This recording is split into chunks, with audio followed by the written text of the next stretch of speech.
따뜻한 감성, 차가운 이성, 정확한 분석이 함께합니다.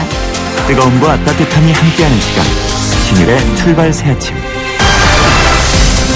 신율의 출발 새아침 3부 순서 시작합니다. 앞서 이완구 총리 후보자에 대한 국회 인사청문회, 여당은 어떻게 처리할 것인지 잠시 얘기를 들어봤는데요. 자, 이번엔 야당의 입장 들어보겠습니다. 오윤근 사정치민주연합 원내대표 연결하겠습니다. 오 대표님 안녕하십니까? 네, 안녕하세요. 오윤근입니다. 예, 그 이완구 총리 후보자 인사청문회, 오늘 이제 이 부분에 대한 의총을 열죠. 그러시죠? 네, 오늘 오전에. 네, 그렇습니다. 10시에 여시나요? 10시 반에. 10시 반인가요? 예. 네. 지금 당내 분위기로 봐서는 어떻게 될 것 같습니까? 네, 청문 의원들을 중심으로 해서 당내 분위기는 매우 부정적 기류가 대세입니다. 예. 네. 부정적 기류가. 근데 네. 부정적 기류를 갖게 되는 그 가장 중요한 이유는 뭡니까? 지난번에 이제, 무슨 녹음된 내용이 공개되지 않았습니까? 예. 그 내용이 아주 좀 결정적이지 않았나. 그 전에도 여러 가지 의혹이 있었거든요. 예. 그러나 그 의혹들에 대해서는 이제 청문회 과정을 통해서 뭐 서로 검증을 해보자 하는 정도였는데, 예. 녹음된 내용이 공개됨으로 인해서 매우 적절치 못한 발언들이, 그 내용에 들어있지 않았습니까? 예. 그래서 이것을 본, 특히 우리 많은 국민들이 우선 놀랐을 것 같고요. 예. 또 이것을 본, 여야 정치인들, 특히 야당, 정치인들은 아주 놀란 것 같습니다. 네. 그런데 진성준 청문위원이시죠? 진성준 의원하고 어제 저희가 인터뷰를 했는데, 추가 그러니까 이 녹취 내용 중에 추가로 더 문제되는 부분이 있다. 파장도 클 거다. 이런 얘기를 했는데 결국은 그냥 넘어갔어요. 그 이유는 혹시 아십니까? 이제 충분히, 저도 그 녹취 내용을 저는 다, 보지를 못했습니다. 네. 그런데 이제 청문위원들은 모든 걸 재량을 제가 맡겼기 때문에 예. 독자적인 판단을 하고 있는 상황인데요. 예. 그 특별한 이유는 제가 잘 모르겠는데요. 하여튼 중요한 부분들은 이제 나왔다. 이 그렇게 정도면 보시는군요. 네. 예. 그렇군요. 그런데 그러니까 오늘 만일 부정적 기류가 이렇게 팽배하고 있으면 오늘 오후에, 그러니까 일단은 청문위원들 간에 이제 회의가 있어서 청문 보고서 채택 문제를 하겠죠. 그렇죠? 네네. 그 다음에 이제 본회의가 열리지 않습니까? 네. 근데 그것이 오늘 굉장히 어렵다라고 보시는 겁니까, 지금? 네, 상당히 분위기는 어렵다고 보여지는데요. 최종 판단은 의원총회에서 의원들 의견을 다 모아서 결정을 할 예정인데요. 예. 현재로서는 굉장히 동의하기가 어렵다라는 기류가 거의 확산돼 있습니다. 그렇다면은 만일 여당이 단독으로 처리하면은 어떻게? 단독으로 처리할 수는 있잖아요. 지금 수적으로 보면 청문위원회도 7명이 여당 의원이라서 과반 이상이 넘고요. 그 다음에 본회의 구성원도 재적의원의 과반수니까 148명 참석하면 되는데 지금 새누리당 의원만 전체가 다 외국 나가시고 수감 생활하시는 분 제외하고라도 충분히 그 숫자는 채우지 않습니까? 그렇다면 네. 단독 처리하면 어떻게 해요? 단독 처리라는 전례가 총리 후보자 여태까지 많이 있었지만 예. 단독 처리한 전례도 없고요. 또 형식적으로는 처리할 수도 있겠죠. 그러나 여야 간에 여러 가지 정치적 과정을 생각한다면 합의 처리하는 관례가 지켜져야 할 것 같고요. 예. 또 국민들께서 특히 이제 국민들 뜻을 쫓아서 하는 것 아닙니까? 여야 정치인들이라 하더라도. 예. 근데 많은 국민들이 아마 그걸 원하지 않을 것 같고 단독 처리. 여야 정치권에 미칠 파장은 상당히 앞으로 예측을 하기 어렵고요. 그렇게 예. 되면 또 그렇게 통과돼 본들 총리가 제대로 일을 할 수 있겠는가 하는 점들이 있기 때문에 저희들은 좀 더 시간을 갖자. 예. 이런 제의를 어저께 원내수석을 통해서 했습니다. 그런데 이제 아직 명확한 답은 없습니다만은 오늘 그쪽도 의원총회를 한다고 하니까요. 예. 오전 중에 양쪽 다 의원총회를 통해서 가능하면 여야가 합의를 하는 관리를 지켰으면 하는 게 제 바람입니다. 예. 근데 이제 여당 쪽은 여야 합의의 일정을 지키는 것이 좋다 이런 얘기인데, 그죠? 네, 물론 뭐 여야 합의된 일정을 지키는 건 좋지만 청문회 그건 전환입니까? 청문회 이후 청문회가 이제 진행되는 과정에서 여러 가지 이제 부적합한 일들이 나타났기 때문에 예. 이제 반대가 있는 것 아닙니까? 그래서 그건 충분히 뭐 의사일정을 변경할 만한 사유가 발생했다. 이렇게 저희들은 보고 있습니다. 그리고 이제 사실 지금 그러니까 설 지난 다음에 본회의를 하자는 것이 아마 야당 입장인 것 같은데 맞죠? 네. 그런데 이제 이렇게 될 경우에 전 몇 가지 좀 야당의 입장에서부터 부담스러운 것이 있다 이렇게 볼 수 있는 것이 첫 번째 이 충청권의 표라는 게 점점 이제 늘지 않습니까? 충청권. 네, 그 유권자 수가 늘어나가지고 충청권의 표심도 무시할 수 없는 상황인데 거기에 대한 야당으로서 부담 이런 것도 좀 생각해야 되는 것 아닌가요? 어떻게 보십니까? 예, 물론 뭐 정치 공학적으로는 그런 측면이 없지는 않지만 예. 이것은 그런 정치 공학을 떠나서 후보자의 적격 여부를 가리는 것이기 때문에 어느 지역이라고 해서 다를 건 아니다. 뭐 충청권이라고 하더라도 이 후보자가 적합한지 부적합한지에 대해서는 그건 너무 객관적으로 판단하시리라고 봅니다. 예. 무조건 지역 출신이라고 해서 감싸지는 않을 것으로 보여지고요. 예. 그래서 그런 것들이 저희들이 판단하는데 뭐 결정적으로 영향을 주지는 않으리라 저희들은 그렇게 생각하고 있습니다. 또 한 가지는 이제 이미 2번이나 낙마가 되지 않았습니까? 물론 자진 사퇴 형식은 밟았습니다만 그렇죠? 그런데 이번 세 번째도 이것이 지연이 되거나 이렇게 된다면 야당으로서의 역풍을 맞을 그런 또 이 어떤 문제가 발생할 수 있는 것 아니겠습니까? 네, 저도 개인적으로는 이완구 대표하고 지난번에 원내 대표 파트너로서 예. 참 안타까운 점이 솔직히 많습니다. 예. 굉장히 곤혹스러운 점도 있는데요. 그러나 이 낙마 여부를 판단하는 데 있어서는 그런 사적인 그 면을 접어둬야 되겠다고 생각했고요. 저희들이 무조건 뭐 비난을 위한 비난은 아니었던 것 같습니다. 이번에 청문회 과정을 많은 국민들이 지켜보셨을 텐데요. 예. 이것이 과연 우리 야당이 판단하는데 무슨 정쟁으로 이게 비춰지는지 아니면 정말로 제대로 철저한 검증 결과인지는 국민들이 잘 판단하실 것으로 믿고요. 저희들이 뭐 국민들의 의사를 존중해서 결정할 것이다. 오늘 의총에서도 네. 아마 뭐 야당의 입장만을 반영하지는 않을 것 같고요. 저도 뭐 수차례 얘기했습니다만은 이 청문회 과정에서 여러 가지 의혹이 나왔다면은 그런 것들을 국민들이 어떻게 보고 계시는지를 보고 판단하자. 국민들의 뜻을 우리가 쫓아서 인정하는 게 맞냐, 동의하는 게 맞느냐, 그렇지 않느냐. 이런 판단의 기준은 국민의 뜻에 따르겠다는 것이 원칙입니다. 예, 그리고요. 지금 이제 그런 분위기 국민 여론인데 시간을 갖고서 좀 더 생각해 보면 뭐 바뀌는 게 있을까요? 설이 지나면은 뭐 바뀌는 게 있을까요? 지금 이제 강행처리, 최소한 강행처리는 막아야 되겠다는 거 아닙니까? 일방처리. 너무 성급하다. 이렇게 반대 여론이 급등하고 있는데 예. 그냥 밀어붙이면 되느냐 하는 것이죠. 저희들은 좀 더 절충점을 찾아서 냉각기를 갖고 뭐 본회의 날짜를 좀 조정하면서 여야가 어쨌든 반대를 하더라도 합의해서 의사일정을 하는 게 좋겠다. 지금은 우리가 오늘 본회의를 열어서는 안 된다는 입장이 거의 대세거든요. 예. 그러면 야당의 요구도 좀 들어서 그럼 다음 일정을 서로 합의해서 처리를 하더라도 합의해서 하는 거 하고 일방 처리하고는 굉장한 차이가 있는 것 아닙니까? 그렇죠. 네, 그래서 저희들은 합의점을 찾기 위한 노력이라고 보여집니다. 근데 그 합의점을 어디서 찾을 수 있을까요? 일단 본회의를 오늘은 너무 성급하다. 예. 그래서 좀 더 시간을 갖고 본회의 일정을 다시 조정하자 하는 겁니다. 아무래도 또 설 민심이라는 게 있지 않습니까? 그렇죠? 그런 것도 좀 수집할 시간이 필요하다 이렇게 생각하시는 건 아니세요? 저희들은 국민들의 여론이 좀 더, 이제 청문회가 끝나자마자 바로, 본회의 처리하는 것보다 별 문제가 없으면 그리 하는 게 맞겠지만, 예. 상당히 지금 논란거리가 지금 있지 않습니까? 예. 어저께 이제 밤늦게 끝났기 때문에, 예. 그래서 국민들에게도 좀 더 시간을 주고 국민들 뜻이 뭔지 우리 여야가 살피고, 그리고 나를 잡아서 처리 안 하겠다는 건 아니거든요. 예. 저희들이. 그래서 국민들에 대한 최소한의 판단 기회를 주자 하는 것이죠. 야당 입장은.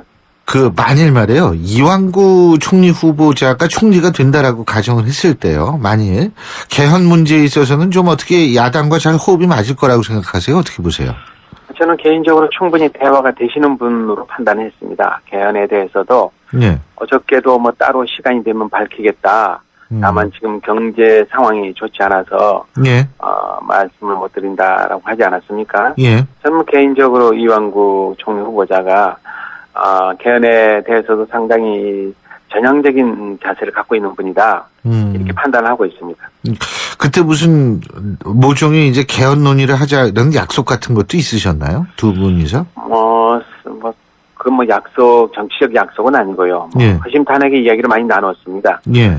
그래서 개헌에 대해서도 야당 대표 입장은 충분히 이해한다. 예. 때가 되면은 논의를 하자. 그 때가 이제 저는 좀 빨리 왔으면 좋겠다 하는 거였고요. 후보자는 좀 일단 지금은 조금 생각할 기회를 주라 이런 걸 주셨기 때문에 개헌에 대해서는 충분히 대화가 되는 분이다 이렇게 판단하고 있습니다. 유승민 대표하고도 개헌에 관한 얘기 나눠보셨습니까? 네. 유승민 대표께서도 개헌의 논의를 막는 건 잘못됐다. 예. 국회가 당연히 논의해야 되는 것 아닌가. 예. 이런 데는 공감을 하고 있고요. 예. 다만 어떤 형태로 어떤 때부터 시작할 것인가에 대해서는 이제 아직 깊은 얘기는 못 나눴습니다. 그렇군요. 그리고 또 한 가지 김영란법 얘기 있지 않습니까? 이거. 네. 이게 네. 이제 녹취 문제에서도 나타나는 문제인데 이 부분에 대해서는 이거 어떻게 처리하실 생각이세요? 저희들이 2월까지는 임시국회에서 이번 임시국회에서 처리하자 이렇게 이제 여야 대표끼리는 약속을 했거든요. 예. 근데 그 내용은 이제 법사위원회에서 이런저런 법리상의 문제가 있다 하는 이견들이 노출되어 있습니다. 예. 이것은 법리상의 문제가 어떤 것인지는 한번 살펴보고 여야가 그리고 나서 가급적이면 2월 임시국회 처리하자 하는 원칙은 갖고 있습니다. 2월 임시국회에서 논의하자. 그죠? 네, 법리적인 문제가 있으면 하여튼 예. 그걸 한번 법사위원회에서 논의하고 가능하면 이번 임시국회에서 처리하는 게 여야 대표가 이제 합의사항이다 이렇게 결정을 했습니다. 그리고 어제 당에서 인사하지 않았습니까? 그렇죠? 네. 양승조 네. 사무총장, 강기정 정책위의장, 김영록 수석 대변인 임명이 네. 됐는데 이게 탕평 인사라고 보십니까? 네, 저는 문재인 대표께서 그런 확고한 의지를 갖고 계신 것으로 확인을 했습니다. 그래서 예. 이제 개파 청산에 앞장서시겠다고 하셨고 이번에 또 나타난 인사들이 지금까지 인사는 저희들이 그 의지가 천명됐다 이렇게 보고 있습니다. 예. 그런데 지금 문재인 당대표와 박지원 후보 간에 있어서의 경선 결과를 보면은 사실상 당신과 민심이 좀 달랐던 것 같아요. 문재인 당대표 같은 경우엔 당대표 선출이 됐을 때 국민 여론조사에서 압도적으로 박지원 후보를 눌렀고 반대로 당원 여론조사나 그죠? 권리당원 네. 투표에서는 실제로 박지원 후보가 앞서지 않았습니까? 네. 결국 이렇게 당신과 민심이 분리되어 있는 상태에서 물론 탕평 인사도 중요합니다만 계파 청산 이 추동력을 문재인 당대표가 얻을 수 있을 거라고 보십니까? 저희들은 지금 당 지지도랄지 문재인 후보에 대한 지지도가 요 며칠 사이에 나타나지 않았습니까? 상당한 정도로 올라가고 있다. 그 이유는 문재인 당대표가 당심과 민심을 하나로 합치기 위해서 노력하고 있다라는 게 일단은 시간이 얼마 지나지 않았습니다만은 예. 긍정적인 평가를 내리고 있고 또 당 지도부도 저도 마찬가지입니다만은 당내 화합을 위해서 최선을 노력을 다하겠다 하는 공감대가 지금 넓게 형성돼 있습니다. 예. 그리고 전면전 민주주의와 서민 경제가 파탄난다면 박근혜 정부가 전면전하겠다. 상당히 일성치고는 과격한 일성이었는데 네. 어떻게 전면전이 필요하다고 보세요? 그 전면전 이제 해석하기 나름인데요. 네. 저는 이제 문 대표께서도 어저께도 얘기를 나눴는데요. 경제, 민생을 위해서 최선을 다하겠다 하는 의지를 표명했어요. 무슨 정치적인 부분보다도 예. 이 지금 경제 너무 어려워지고 예. 있기 때문에 그 점에서 여당 정부하고 예. 전면전이다. 이게 옛날처럼 정치적으로 그냥 서로 대립 갈등보다는 정책을 놓고 한판 겨뤄보자. 복지 문제랄지 요새 증세 문제도 한참입니다만은 그런 부분에서 최선을 다하겠다. 저도 그렇게 조언을 드렸고 대표께서도 그런 생각이다 하는 말씀을 하고 계시기 때문에 예. 전면전이 과거와는 다른 그런 양상으로 갈 것이다. 기대하고 있습니다. 그러니까 지나친 극단적인 대립으로 가는 얘기는 아니다 이 말씀이시죠? 그렇죠? 네네네. 그렇습니다. 그렇군요. 아니 근데 표현이 전면전이 돼가지고 깜짝 놀라서 제가 여쭤본 거였어요. 예, 잘 알겠습니다. 오늘 말씀 여기까지 듣죠. 고맙습니다. 네, 감사합니다. 예, 지금까지 새정치민주연합의 우용근 원내대표였습니다.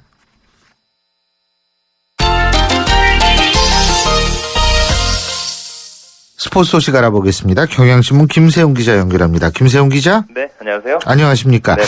잉글랜드 프리미어리그의 중계권이 공개가 됐는데 3년 동안 우리 돈으로 8조 원이 넘는다. 야, 이 축구 보는 게 이렇게 비싸군요. 예. 네, 어제 발표가 났는데요. 2016년부터 3시즌 동안 프리미어리그 중계권료 이제 대부분이 해외에서 벌어들이는 돈인데요. 예. 그 돈이 51억 3,600만 파운드다. 우리 돈으로 따지면은 8조 5,500억 원입니다. 네, 이제 이렇게 계약을 맺었다 그러고요. 지난 3년까지 금액보다 무려 70%나 치솟았습니다. 프리미어리그가 국내에서 버는 그 중계권 요구는 사실 10% 정도에 머물고요. 예. 90% 이상이 해외에서 얻는 거고, 프리미어리그가 점점 그 중계권 시장을 넓혀가고 있거든요. 그러니까 이전에는 유럽 중심으로 했다가 이제 아시아로 넓혔고, 지금은 북미 쪽으로도 지금 시장을 키워가고 있고요. 아프리카 쪽에 대해서도 지금 점점 더 중계권을 팔고 있는 그런 상황입니다. 게임으로 따지면 이 돈이 얼마나 많은 돈이다라는 게 알 수가 있는데요. 예. 한 한 경기 평균 중계권료가 170억 원입니다. 경기 하나를 중계하면서 그렇게 많은 돈을 버니까 3년 동안 우리 돈으로 8조 5,500억 원을 이제 받는 건데요. 주요 종목을 좀 비교를 해보면 미국 프로풋볼 NFL이라고 하죠. 예. 여기가 스포츠 종목 중에 중계권료가 가장 비쌉니다. 1년으로 따지면 5조 4천억 원 정도가 되고요. 예. 그다음에 잉글랜드 프리미어리그가 1년으로 따질 경우에 2조 8천억 원 정도 됩니다. 그러니까 미국 프로풋볼에 이어서 잉글랜드 프리미어리그가 연간 중계권료로 요가 두 번째로 비싼 스포츠 종목인 거죠. 그렇군요.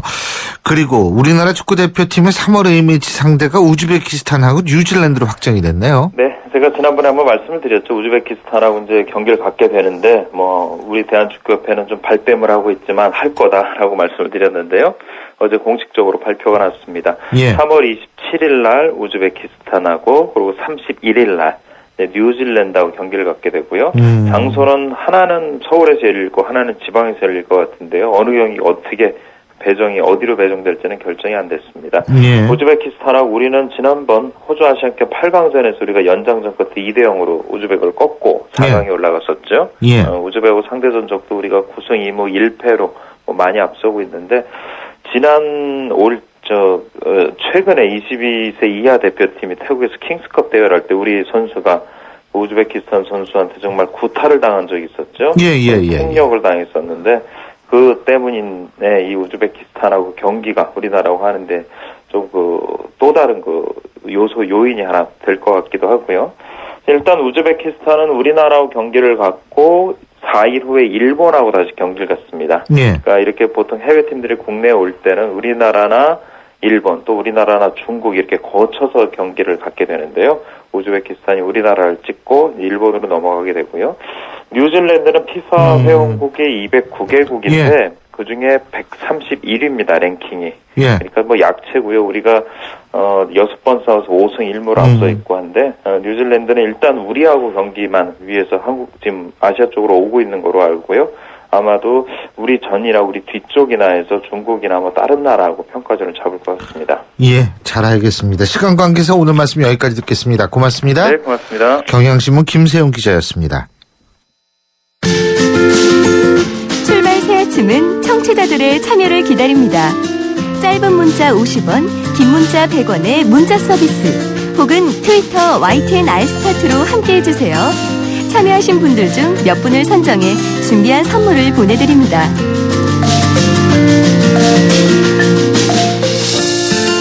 어제 오전이었었죠. 인천 영종대교에서 발생한 차량 105중 추돌 사고로 2명이 숨지고 63명이 크게 다쳤는데요. 사고 현장 마치 전쟁터와 같았습니다.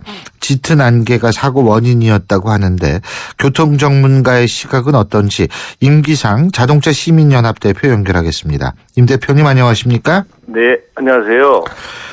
자, 영종대교. 이게 여기가 결국 해무도 끼고 이래가지고 안개가 많은 지역인 모양이에요. 예? 네, 그렇습니다. 아무래도 뭐 사고의 내용은 뭐 좀 대충 아시니까. 예. 저는 이렇게 봅니다. 이 사고의 원인을 뭐 많은 전문가분들이 뭐 매뉴얼이다, 아니면 안전의식 여러 가지를 내놨는데요. 저는 이미 이 해무라고 하는 이 바다 안개가 영종대교에서 그 시각에 끼었을 당시 이전부터 사고는 발생이 된 겁니다. 예. 이게 무슨 얘기냐면요. 그 정도의 안개다라고 한다면 운전을 하시는 운전자분들 모든 분들은 50% 이상 감속 운전을 해야 된다라고 알고 계십니다. 예. 그런데 문제는요. 지금 사고가 난 자동차가 106대지만 그냥 통과된 자동차까지 따진다면 수백 대의 자동차가 예. 모든 자동차가 그런 해무 속에서 바다 안개 속에서 50%의 감속 운전을 해야 되는데 예. 어떤 운전자분들은 매뉴얼대로 50%의 감속 운전을 하고 또 어떤 운전자는 100km로 주행을 한다 이거죠. 그렇다면 그런 속에서 안개가 끼면은 그런 사고가 날 수밖에 없는 거죠.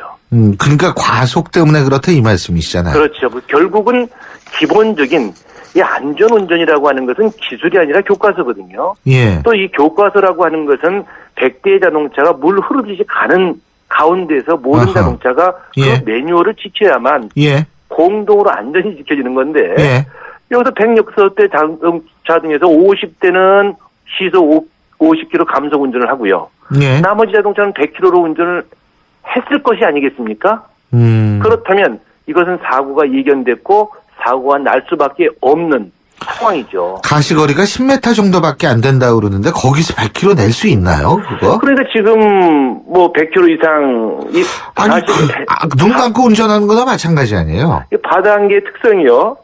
이게 안개가 나타났다가 사라지고 하는 특성이 있기 때문에 예. 갑자기 안개에 묻히는 거죠.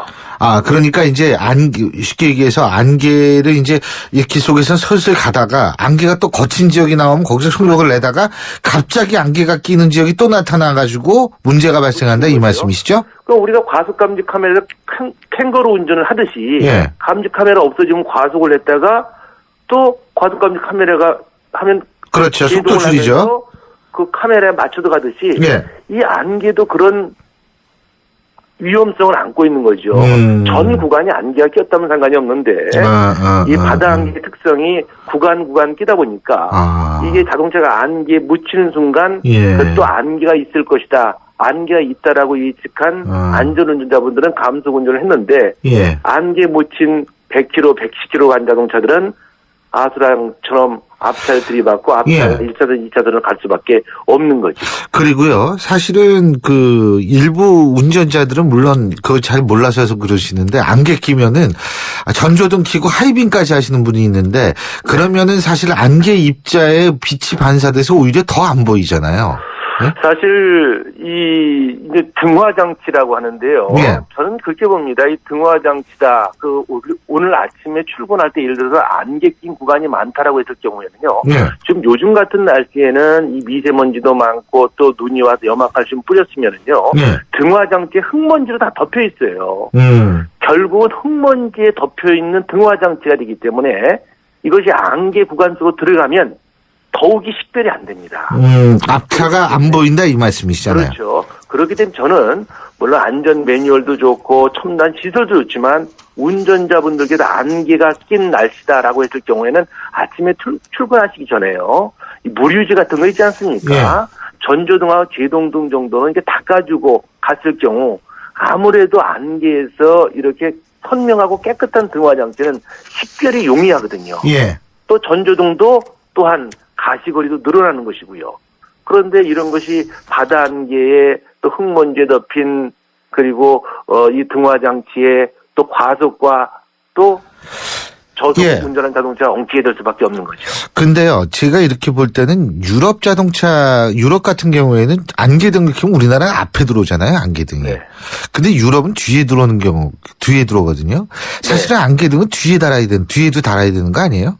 그쪽 나라는 아무래도 자동차 관련 제도가 안개가 많기 때문에 그 안개가 많은 날씨를 대비해서 이제 제도가 만들어지는 것이고요. 예. 우리나라 같은 경우에는 사실 이런 서해대교라든지 영종대교라든지 이런 교량 같은 지역에서 예. 바다 안개가 많이 발생이 되기 때문에 예. 사용 빈도가 떨어지니까 그런 장치를 추가하더라도 사용에 익숙지가 않기 때문에 사용을 안 하게 되는 결과가 나오고 착각만 올라갈 수가 있기 때문에 예. 저는 운전자분들이 사실 모든 이런 첨단 장치를 안개가 위험 구간에 설치한다는 것도 중요하지만은 운전자분들이 저걸 해야 된다. 조심해야 된다. 안전을 지킬 수 있는 이 문화 의식이 좀 필요하다고 보여집니다. 도로 관리자의 문제는 없다고 보세요? 사실 그 책임이야 피할 수가 없겠죠. 사실 피할 수가 없는 것인데 사실 이 정도의 날씨라면 이 정도의 구간이라면은 사실 그 대교 입구에서 뭐 통제는 아니더라도 사실 위험이다라고 하는 것을 운전자에게 좀 적극적으로 좀 알려야 되는데 예. 사실 그렇지가 못했거든요. 그러니까 이러한 매뉴얼이 있다 손 치더라도 전달 방법에서 운전자에게 숙지가 안 되다 보니까 운전자들도 그냥 평상시와 같이 달릴 수밖에 없는 것이고 또 겨울이라고 하는 특성상 이 도로가 스펀지 현상에서 수분을 머금고 있는데 이건 예. 보이지 않는 결빙된 도로거든요. 예. 결국 브레이크를 잡더라도 이건 마찰계수가 떨어져서 미끄러질 수밖에 없는 예. 것이고 예. 결국은 사고 날 수밖에 없는 알겠습니다. 예, 오늘 말씀 여기까지 듣겠습니다. 고맙습니다. 것이죠. 네, 안전운전하세요. 예, 지금까지 자동차 시민연합의 임기상 대표였습니다. 차오가 같네 차오가 같아 2588 대리운전 2588 좋아요. 대리운전입니다. 역삼동에서 일산이요. 2명 필요하시다고요? 일용이와 홍제동 김수미 보내라고요? 네, 차오로 찾아서 연락드릴게요. 차오로 정렬 2588 신율의 출발새 아침 3부 순서는 여기서 줄이고요. 잠시 뒤 4부에서 뵙겠습니다. 올해 중학교에 진학하는 민성이. 중국인 엄마를 둔 이른바 다문화 가정 어린입니다. 한때는 한글이 서툴러 친구들과 어울리기가 힘들었지만 이제는 의젓한 중학생이 될 날을 기다리고 있습니다. 하지만 민석이네 형편으로는 새 교복을 사 입는다는 게 큰 부담입니다. 여러분의 정성으로 교복을 선물하시면 어떨까요? 민성이와 같은 많은 아이들이 새학년을 보다 밝게 시작할 수 있을 겁니다. 2015 YTN 라디오 연중 캠페인 함께 들어요 대한민국 기아대책과 함께합니다.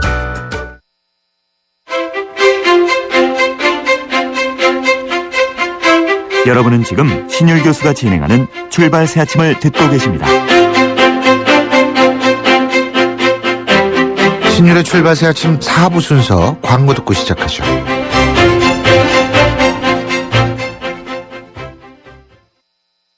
세상에는 두 가지 종류의 면도기가 있습니다.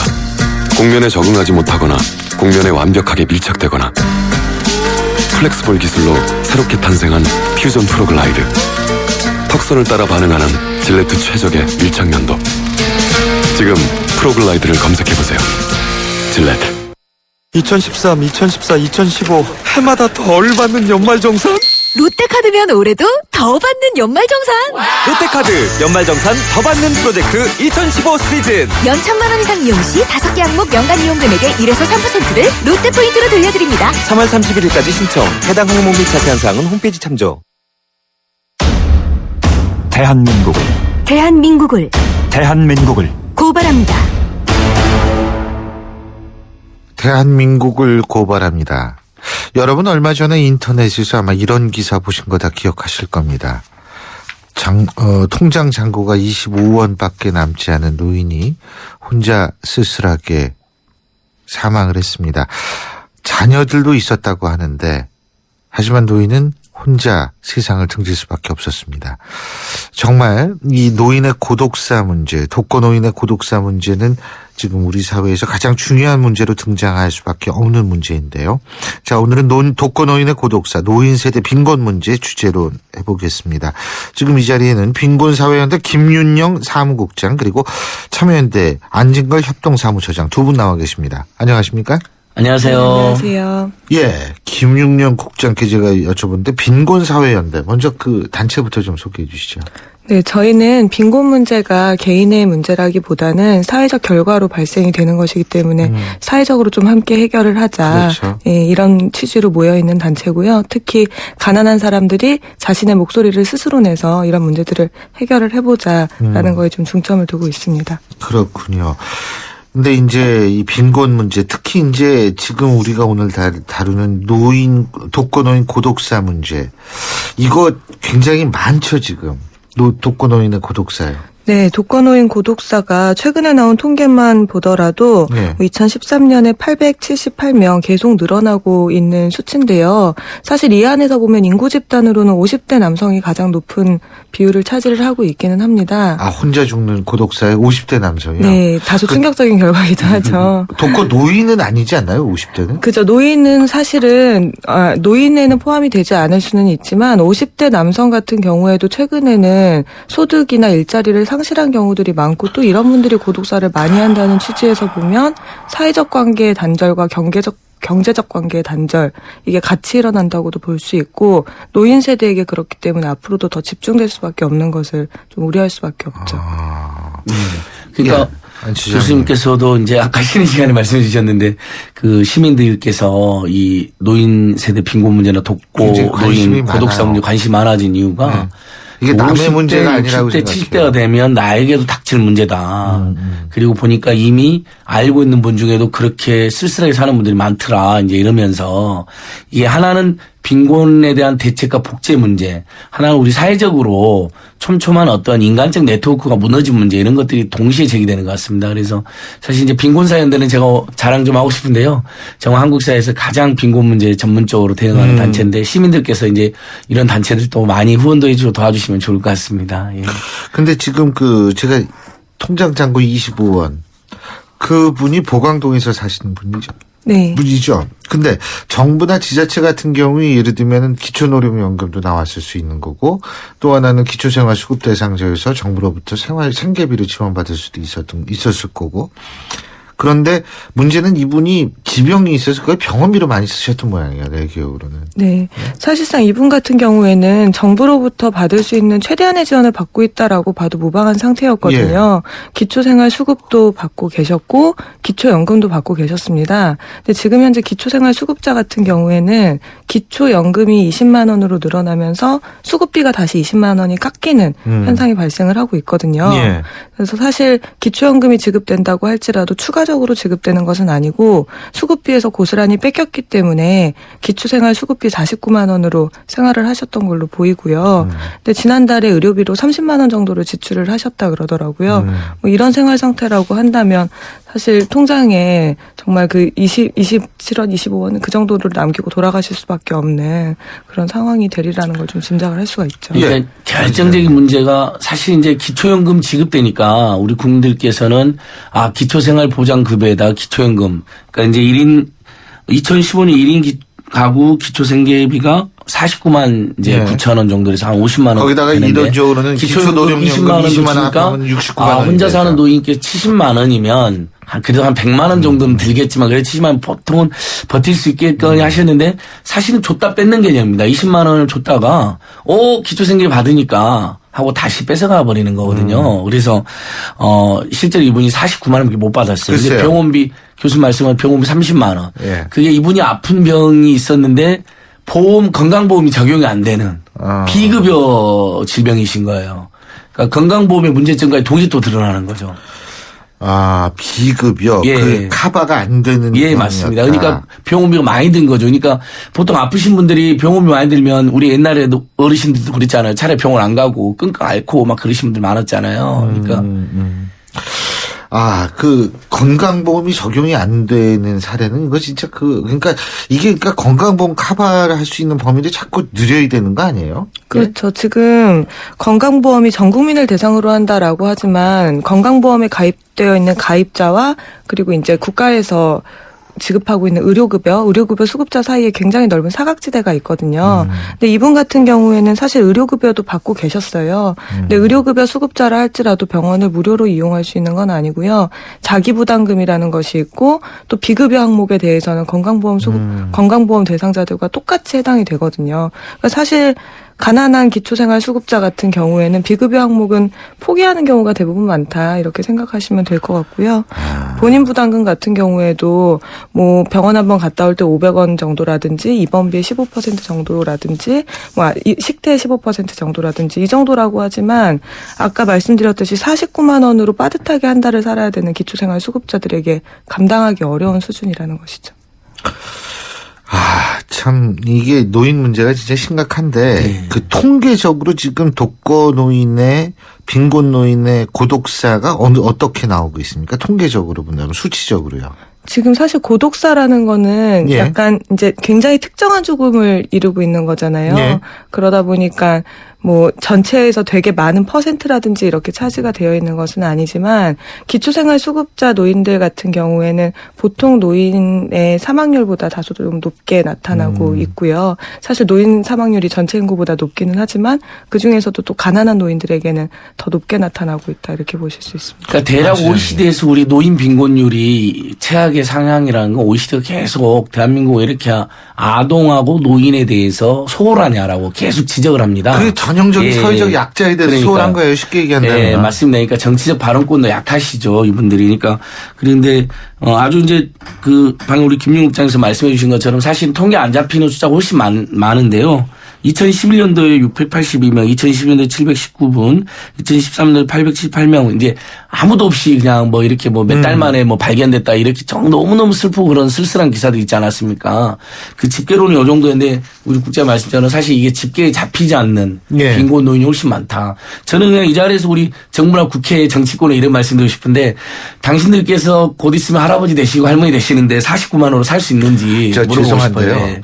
싶어요. 지금 정치하는 분들 할아버지들 많습니다. 그러니까 그분들은 이제 돈이 좀 많으신 분들인데 그냥 일반 혹시라도 가난한 친구들 살펴갖고 49만 원 살 수 있는지 이게 저는 근본적 문제라고 생각하거든요. 그다음에 건강보험도 적용 안 되는 게 여전히 많다. 이런 문제에 대해서 우리가 강력히 지금. 그렇습니다. 이게요, 결국은, 아까 처음에 잠깐 말씀을 하셨지만, 뭐 어려운 얘기 같지만, 사실 빈곤이 사회적 문제라고 얘기를 하기 시작한 거는 토마스 모어부터 시작이거든요. 유토피아, 여러분 아시겠지만, 이 유토피아라는 게 빈곤의 사회적 문제로 다루기 시작한 최초의 저작인데, 그게 벌써 몇백 년 전 얘기예요. 그런데 우리나라에서는 아직도 이 부분에 대한 사회적 연대, 사회적 책임의식이 그렇게 많지가 않다라는 게 저는 참 안타깝다는 생각이 많이 들어요. 그러면은 이거를 어떻게 해야 돼요? 일단은 기초연금, 기초노령연금하고 기초생활수급 대상자 중에서 이제 이걸 분리해서 해야 되는 거 아니에요? 네, 우선은 그게 굉장히 필요할 것 같아요. 그래서 기초생활수급 노인들 같은 경우에는 20만 원에 대해서 사실 아무런 혜택을 받지 못하고 있는 상황인 거고, 심지어는 이 20만 원 때문에 소득 인정액이 늘어나서 수급권을 박탈당하게 되신 분들도 일부 나타났을 것으로 보입니다. 그래서 이런 것 자체가 굉장히 큰 문제라고 생각이 들고, 또 노인복지에서 굉장히 중요한 문제로 드러나고 있는 것은 이번에 돌아가신 보강동 할아버지의 경우는 아니지만 부양의무자 기준이 사실 노인분들을 복지 사각지대에 빠뜨리는 굉장히 중요한 이유예요. 그러니까 돈을 벌거나 아니면 재산이 있는 자식이 있다라는 이유만으로 이제 수급조차 받지 못하는 노인분들이 굉장히 많이 계시거든요. 그래서 이런 분들부터 좀 돕기 위해서 이 부분을 좀 폐지를 하는 게 중요하다고 봅니다. 지금 말이에요. 지금 중요한 부분은 우리 김윤영 국장이 말씀을 해주셨는데, 이 돌아가신 보강동 그 분도 자녀분이 셋인가 제 기억으로 다섯인가 있었어요. 하더라고요.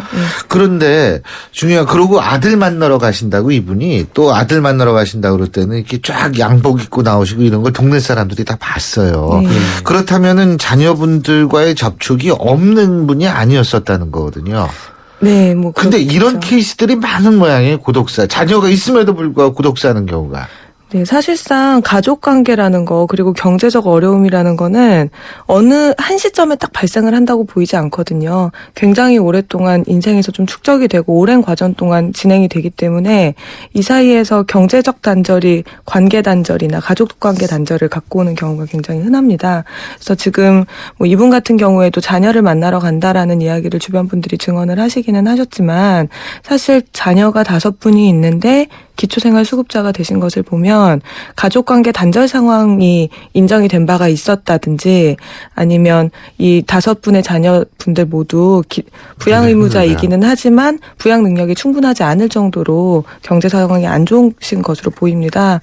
그런 상황에서는 오랫동안 만나지 않았었던 아버지의 장례를 수습하기가 좀 어려운 상황일 수도 있을 것 같다는 생각이 들고요. 아주 안쓰러운 상황인데 이제 국민들께서 이제 복지를 생각할 때 난 혜택을 안 보고 다른 사람 또는 가난한 사람만 혜택만 본다. 그래서 세금을 내는 거에 대해서 약간 거부하시는 분도 일부 있기도 하시는데 저는 딱 이번에 우리 봉황동 할아버님 보면서 사실은 우리가 이렇게 살다 보면 어머니 아버님 모셔야 되는데 효도하고 싶은데 못하는 경우도 있지 않습니까? 뭐 안 모셔도 좋으니까 고독사 정도가 일어나지 않을 정도의 그러니까 바로 그 정도의 해야죠. 복지는 그러니까 요구를 하셔야 된다는 거죠. 우리 국민들이 내가 챙기는 거 우리나라 관념상 내 부모 내가 챙기는 게 맞습니다. 그런 분들 많이 있잖아요. 네. 그럴 수 있어요. 그런 마음 좋아요. 그러나 본인이 그렇게 챙기시려고 해도 본인도 못 챙길 수 있는 경우가 있고 또 다른 친구들이나 이웃을 봐도 그러지 못한 경우들이 종종 발생한다면 이거야말로 사회적으로 챙길 수 있는 시스템을 만들자. 이 정도 이제 결단을 우리 사회가 내려야 된다고 생각해요. 그러니까 기초생활급여에다가 기초생활급여 올리고 기초연금 더 드리고 적어도 노인분들의 예를 들면 병원에서 비급여 항목 없게 한다든지 이런 정도의 대책을 우리가 촉구할 수 있는 거죠. 그 부양의무자랑 고독함에 대해서 좀 생각을 해보면 정부에서는 부양의무자 기준을 폐지하지 못하는 이유에 대해서 가족 중심의 복지 체제가 굉장히 훌륭하고 또 효라는 우리 고유의 이렇게 좀 좋은 전통이 있기 때문에 이거를 지켜야 된다 이런 이야기를 하는데 사실 가난한 사람들의 삶에서 살펴보면 오히려 가족 관계가 짐이 되는 경우가 많이 있고 또 부양의무자 기준 때문에 이게 더 심화되는 경우들이 많이 있거든요. 부양의무자 기준 때문에 아무런 복지 혜택을 받지 못하니까 이혼을 하는 가구들도 있고요. 아니면 가족 관계를 단절하고 가족을 서로 떠나보내는 경우들도 있거든요. 그래서 이런 사례들만 생각을 해보더라도 사실 부양의무자 기준이 가난한 사람들에게는 오히려 가족 관계를 끊게 하는 가족들을 갈등하게 하는 좀 그런 면이 되고 있는 것 같아요. 그래서 가난한 사람도 더 고독하게 하지 않나 싶습니다. 그럼 김윤영 국장께서 보실 때 어떻게 이 대책을 세워야 된다라고 보십니까? 이번에 돌아가신 분 같은 경우에는요. 사실 수급을 받고 있다고 하지만 기타 필요한 다른 지원들이 가구 특성이나 생애 주기별로 다를 수 있잖아요. 이거에 대한 지원이 필요했다라고 생각이 들고요. 그러니까 좀 더 빈곤 정책이 튼튼해져야 된다라고 생각이 들고요. 또 다양하게 이분이 필요한 것들을 그때그때 드릴 수 있어야 된다고 생각합니다. 근데 지금 복지제도 안에서는 가난한 사람들이 기초생활 수급을 받고 있으면은 그 이상으로 더 이상 아무런 지원하지 않아도 된다라고 보는 편인 거거든요. 그래서 이렇게 그냥 너무 이렇게 정태적으로 아무것도 하지 않으려고 여기까지만 딱 하려고 하는 빈곤 정책이 아니라 최대한 이분의 인간다운 삶과 또 자립을 지원할 수 있도록 안정적인 삶 이 두 가지를 좀 동시에 추구할 수 있었으면 좋겠다 이렇게 생각합니다. 안 처장님. 네, 만약에 생각해보면 만약에 우리 기초생활급여에다가 기초연금 받고 그다음에 비급여 항목이 있어서 예를 들면 노인 세대에서라도 방금 우리 국장 말씀한 것처럼 이분이 지금 49만 원 받고 있는데 병원비가 30-40만 원 나오고 있다. 그러면 이분에게만이라도 예를 들면 그 노인 세대에게라도 비급여 항목을 급여로 해줬다든지 건강을 커버해줬다든지 그러면 이렇게까지 쓸쓸하게 돌아가지는 않으셨을 것 같아요. 그러니까 최소한 저는 아이하고 노인 세대만큼 우리 사회가 특단의 대체 그 각각의 맞습니다. 특성에 맞는 복지를 해줘야 된다고 생각해요. 그러니까 예. 성인 어른 저만 해도 아직 성인 어른인데 저희들이 열심히 일해서 먹고 살기 위해서 노력해야 된다고 생각하는데 아이와 노인만큼은 사회가 책임지려고 하는 게 필요하다고 생각합니다. 사회적 약자가 살기 편한 세상은 우리 모두가 살기 편한 세상인데 예, 왜 그렇습니다. 그게 그렇게 어려운지 모르겠습니다. 오늘 두 분 말씀 여기까지 듣죠. 고맙습니다. 예, 고맙습니다. 예, 지금까지 빈곤사회연대 김윤영 사무국장 그리고 참여연대 안진걸 협동사무처장 두 분과 함께했습니다. 해피 쉐비 뉴 이어. 온 가족이 모이는 설 연휴. 쉐보레와 함께 기분 좋은 귀성길 되시라고 2월 한 달 쉐보레를 구입하는 모든 분께 최대 120만 원의 풍성한 할인 혜택을 새해 선물로 드립니다. 전시장 및 홈페이지 참조, 일부 차종 제외. Chevrolet, find new roads. 우리 집 통신 대표번호 101. TVG를 101로 인터넷을 101로 홍보이도 101로 모두 가입해 CCTV만 가도 101로 함께 101. 우리 집 통신은 101로 모두 다 해결해요. LG U+. 피자, 가격이냐 맛이냐 그것이 문제로다. 광수씨, 피자헛에선 둘 다 포기하지 마세요. 크랩 시림프, 포테이토 소시지, 치즈, 갈릭 불고기 5천만이 사랑하는 토핑만 올려 더 맛있는 피자. 두 판 주문 시 한 판 9,900원. 피자헛.